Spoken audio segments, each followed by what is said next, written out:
Hello and welcome to this setup. It's probably fine.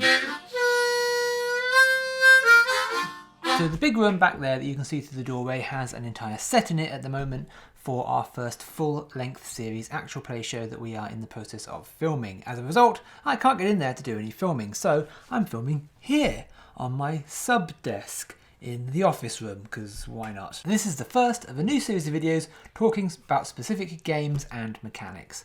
And for this first video, I thought I would just go through my collection, just my collection of RPGs that I own. So just the physical ones. I have some digital copies, and I've played a lot more than you're about to see. But I'm just going to go through what I physically actually have. Obviously, we have the D&D here, but if you want to talk about D&D, well, there are plenty of other people on YouTube who have been bought off by Wizards of the Coast who will talk about D&D all the time. That's just a joke. I'd love to be part of the larger RPG community, please. We could be friends. So if you've watched my channel at all, you will know that even though I play D&D, I mean, look at this stack of books, I'm not that big a fan of it. I kind of just play it because it's what people want to play, and it's one of the easier games to talk people into playing. I just don't really rate it. It probably wouldn't even crack my top 10 role-playing games, but it's fine. I will complain about it because it's fun to complain about things, but it's basically fine. We're here for my larger collection, and we have to start, if you know anything about me, with Rifts. Rifts was my first RPG love. Back in school, for some reason, my friends group latched onto Rifts, and we started playing that incessantly. I don't remember if we played much D&D, maybe 1 or 2 sessions, but for some reason, Rifts became our game of choice. And between my friends group, we bought probably 90% of the world books. There's a lot of world books. I here myself have the base book, the 2 North America books, the New West and Spirit West, the Wormwood Dimension book, and the Psyscape book because I love psychic powers, and this is basically just a big book of psychic powers. That is my collection. Now, what is Rifts, you might be asking? Rifts is a D20 system set in the far future where a nuclear apocalypse has torn open rifts across the earth, allowing monsters and aliens and creatures and all sorts of demons and magic to permeate onto the earth. So it's a sci-fi world with monsters and aliens and magic and demons and psychic powers. It's basically got a little bit of everything. It's kind of a real hodgepodge. It's a pretty wild game, but if you're familiar with D&D, a lot of the mechanical wise, it will make sense. It has relatively hard rules for weapons and psychic powers and magic and character classes. It has a few rules that I like quite a lot. It has a action economy system for combat, so each character will have a certain number of actions they can perform, and some actions cost more actions than others. So if I recall, it's been a while since I played this, spells cost more actions depending on how powerful the spell is, and like some attacks can cost multiple actions. If you want to unload you can as an action unload your entire clip, but it costs you more actions. So say you had 5 actions in a turn, you might spend 2 of them on your first turn to unload your entire Uzi. You may spend 1 of them out of turn to try and dodge an enemy attack, and then it comes to get to your next turn, you've still got 2 actions left. So you could take a singular action and have another action before the round ends, or you can do 2 more reactions. Basically, you have a pool of action points to spend in a round, and the round doesn't end until everyone's spent all their points. So it's entirely possible that somebody with a ton of action points could be taking actions long after everybody else has finished. In addition, it seems to be designed more for experience points. It has a fairly detailed experience points reward list for how you get them. Each character class has its own experience points table, so everyone levels up at different times, meaning that weaker character classes level up quicker than stronger character classes for creating more balance. The joke is that it's not balanced at all. That's the joke for anyone who's not familiar with Rifts. Literally in this book, this is just the base book, 2 character class examples I can give you are robot power armor. So it's a person in a robot power armor. You start the game with a big old suit of robot power armor that has 50 mega damage capacity, which every mega damage is 100 standard damage, basically 100 hit points. So basically has 5,000 hit points. It's an Iron Man suit, basically. You can start with that. Or perhaps you want to play a psychic. You could play a psychic class called the Mind Melter, who has basically every single possible psychic power you can imagine. They can do almost anything. I mean, there's a list that you have to pick from, but they pretty much have carte blanche. Or if you wanted to go the other side of things, you could play a vagabond, non-skilled. That's basically a homeless person with no specific abilities. That's just from the base book as well. The other books can get pretty wild. There's really, if you play D&D and you are concerned or complain about balance, then oh boy, if I got a game for you. Rifts is insanely unbalanced. It's almost purposefully unbalanced. You know, they'd make a joke about Hawkeye fitting in with the Avengers when they've got Thor, basically a god. Well, this is more like if you had a just random man off the street trying to join the Avengers, somebody who doesn't even have any military training whatsoever, and just thrown in there. Just some local barista just there trying to join the Avengers and fight alongside Thor. That's what the disparity you can get in Rifts. Every single book in the Rifts has its own lore and its own characters. It's kind of its own world. Every single book is its own world. Like, you can't play D&D unless you have at least 3 books ideally, but then every other book isn't really its own thing. It's just like adding to the main books, whereas in Rifts every book is its own thing. It's good to have the main book, of course, but as long as one of you has it, that's fine. If everyone else wants to get a different world book, we can do that. The second game we have to talk about on this channel is Fate, because Fate is my favourite game. It's the game that we're currently recording for our first full actual play series.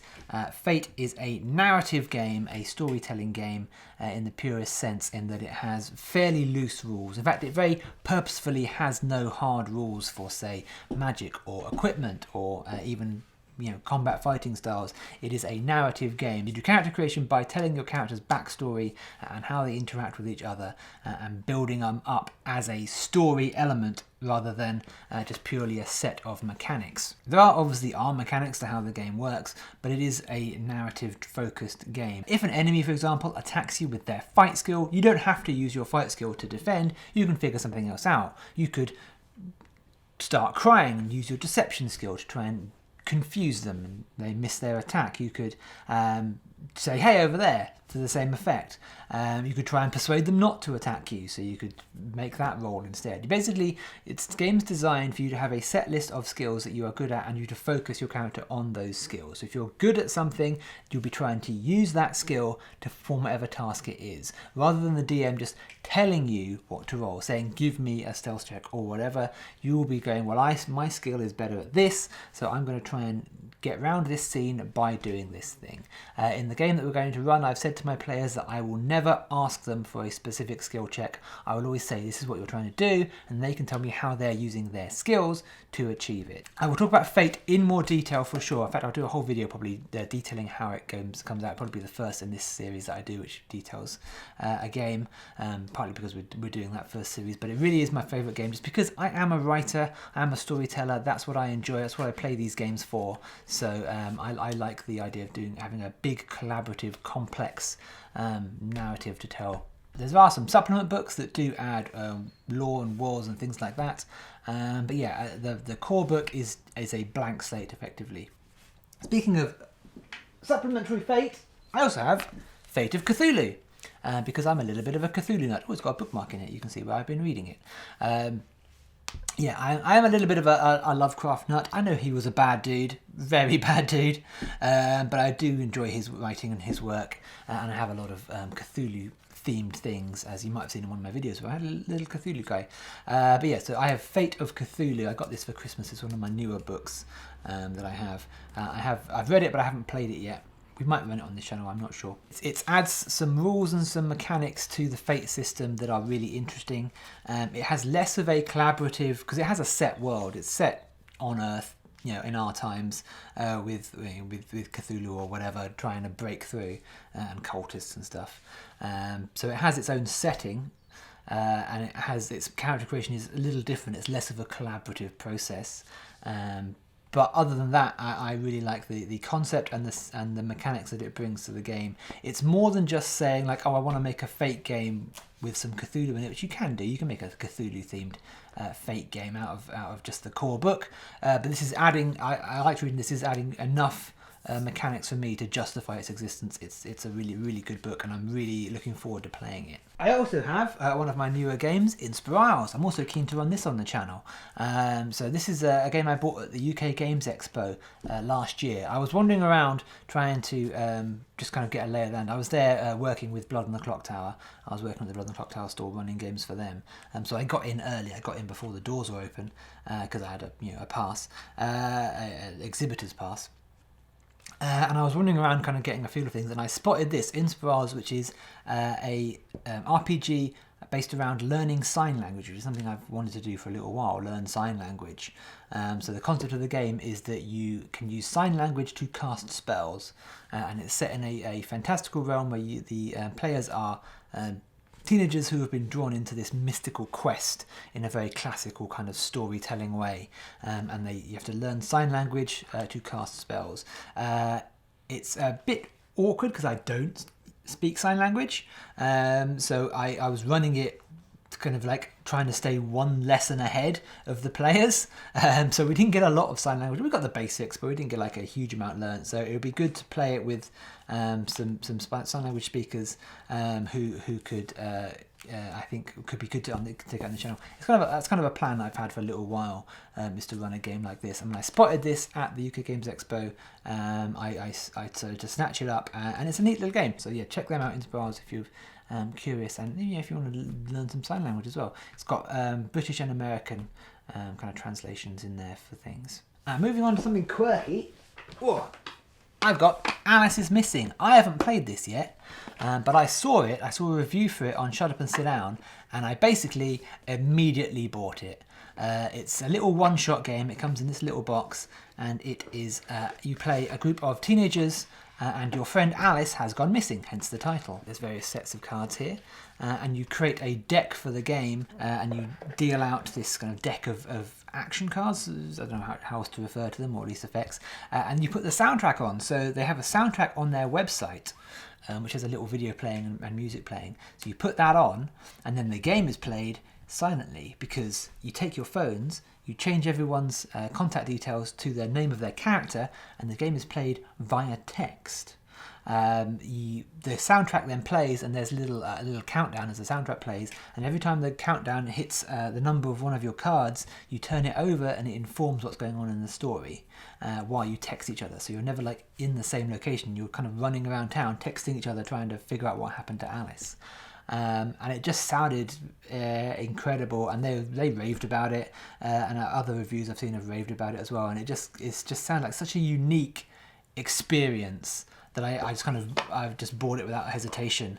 I haven't played it yet. I really, really want to play it. It just sounds so interesting, such a unique one-shot game experience. I really can't wait to play. Speaking of one-shots, I have Fiasco. You may have seen Fiasco on Will Witten's Tabletop and some other places online. But yeah, Fiasco is a fun little one-shot game where players create characters based on your relationships with the other players. Again, GM-less, kind of like Alice is Missing. So the person who's running or facilitating Alice is Missing has to play a specific character. But other than that, it's basically a GM-less game. You're all just playing together. And Fiasco is a GM-less game, so it just kind of runs itself, or you run the scene between each other. So you create relationships. You create your character by creating relationships between the people sat next to you. And then you tell a story by the kind of liberal application of dice. The dice aren't like, you have a massive pool of D6s, and you roll them and then you spend them to kind of create plot points, essentially, which then inform the story. It's fun because the objective, it doesn't have an objective to win. The objective is to create a Coen Brothers movie, basically, is kind of the long and the short of it. You're creating this kind of down-to-earth but disastrous movie where everything kind of goes wrong for these characters, or life gets very complicated for these characters in a very dramatic kind of way. It's very grounded, or at least the only way I've ever played it is fairly grounded. You can have like crime drama and things like that, but you're not going to have like wacky aliens and space magic and things like that aren't generally going to be in your Fiasco game. As a result, it's can get quite dark because it has a Coen Brothers aesthetic, so it's a lot of murder and mayhem. But yeah, Fiasco is just about telling the story, so obviously you can see it appeals to me. Just about telling the story of your characters and what happened to them. And if you're trying to win, you're kind of playing the game wrong. It sounds like it would be very undisciplined and messy, but it just sort of holds itself together quite well. A quirky thing I have is I have the Root role-playing game, Pellenicky Glade Quickstart. So they've done a couple of quick starts for Root. It's basically just an introductory adventure. So it's got some predetermined characters in it, as well as a little mini adventure from the Root RPG. When the Root RPG was coming out, it's fully out now. But I don't have that. I only have this quick start that I got some board. I think it was like a role playing games day or some event, probably at Leisure Games, which is my local game store. But I actually really liked it. I actually really liked the system. It's an interesting kind of. It's got elements of the Fate system in that you've got a kind of like a powers and story-like beats that you can activate for your character to give them bonuses, and I really liked it. I really liked the way it worked out. I also like the Root world. I'm a big fan of the Root board game, and I quite like the way that world played out. Basically, this is the players all playing vagabonds, so you're just like a party of vagabonds if you know the Root board game.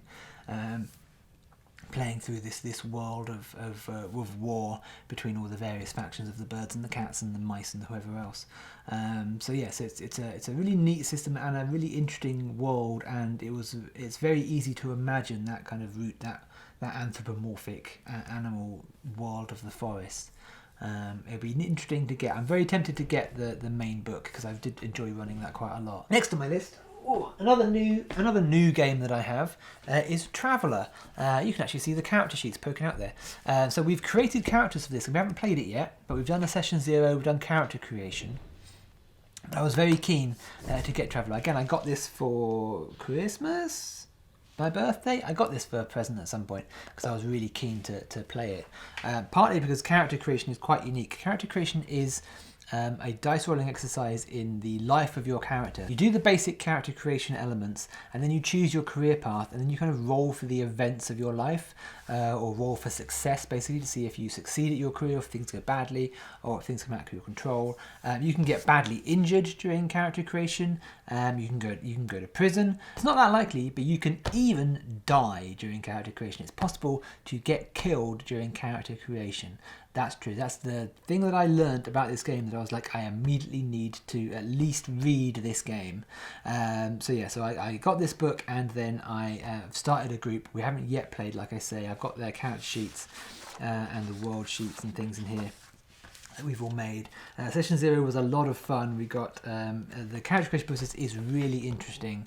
It's slightly out of your control, but also you can kind of manipulate it. And there's a narrative element to it where you've got to fill in the blanks. Sometimes something happens and it's a little vague, so you've got to fill in the blanks and create NPCs to explain all that's going on. But yeah, it's really good. It's a sci-fi setting. The players are the crew of a small spaceship that is doing something, and you work out what kind of crew you are as you during the creation process, character creation process, and what your ship is designed for and what you're up to. They are investigators. Our group's going to be a ship of investigators in the game we're going to play. But yeah, you basically in a Firefly type style, you are a small crew on a ship who are in the universe just trying to get by. There's a lot of mechanics for money, for debt, for medical bills, so it really is a game about making money, or basically just trying to survive in space. There's a lot of minutiae to it, which I've come out against often in D&D, that I think the minutiae is annoying, but this has a level of minutiae that I find really intriguing, like the idea of actually having debts. That seems like a weird thing to get excited about, but like it's important minutiae as opposed to like fiddly minutiae. Like it's a minutiae that forwards the plot and your character's motivations. Yes, I'm just really intrigued by that. I would generally say I'm a little bit more lean towards sci-fi than fantasy, generally speaking, which might be another reason why D&D doesn't quite work for me. But I do love a bit of sci-fi, and there's a lot of books for this as well. I don't really plan to get all of the expansion books for this, but there's a big roster of extra material for Traveller. So maybe if I love it, maybe I'll end up with a massive Traveller selection. Speaking of wacky sci-fi, which we sort of were, I also have the Red Dwarf RPG. Now, I don't remember when I bought this, but I'm going to say it was a long time ago. But I love Red Dwarf. So back in school when we were buying our games, we were buying Rifts and things, we used to visit a lot of game stores all over the country. And I must have seen this at some point in it. And it's the Red Dwarf, the role-playing game. And I just couldn't resist because I love Red Dwarf and I love role-playing. And I just got it. And more importantly, I got, I think, all of it.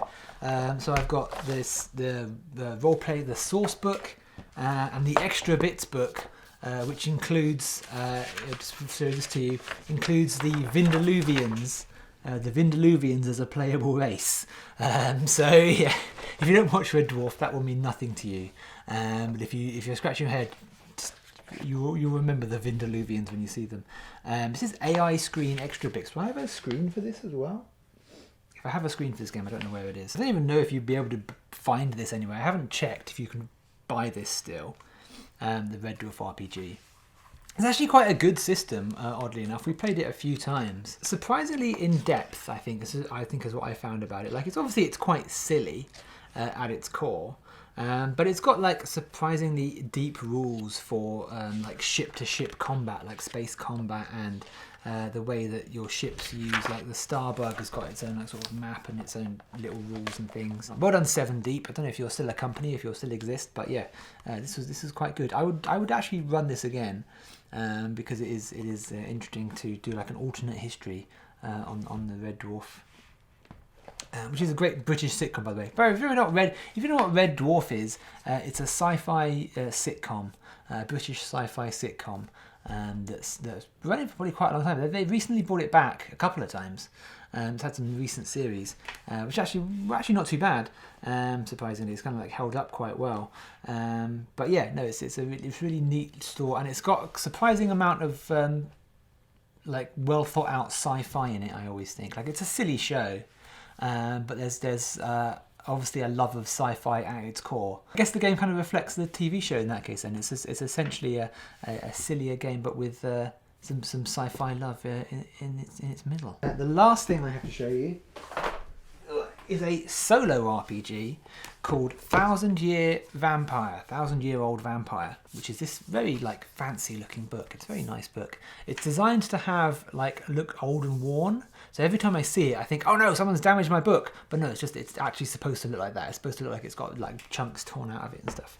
This is the book that I bought from Comic-Con to play this with. Well, I didn't buy it for that, but I bought it because I thought it looked cool. But it's the vampire like diary book. So this is the book that I'm telling the story of my vampire in. Which is just by coincidence I happened to own this book, and then I got 1000-Year-Old Vampire.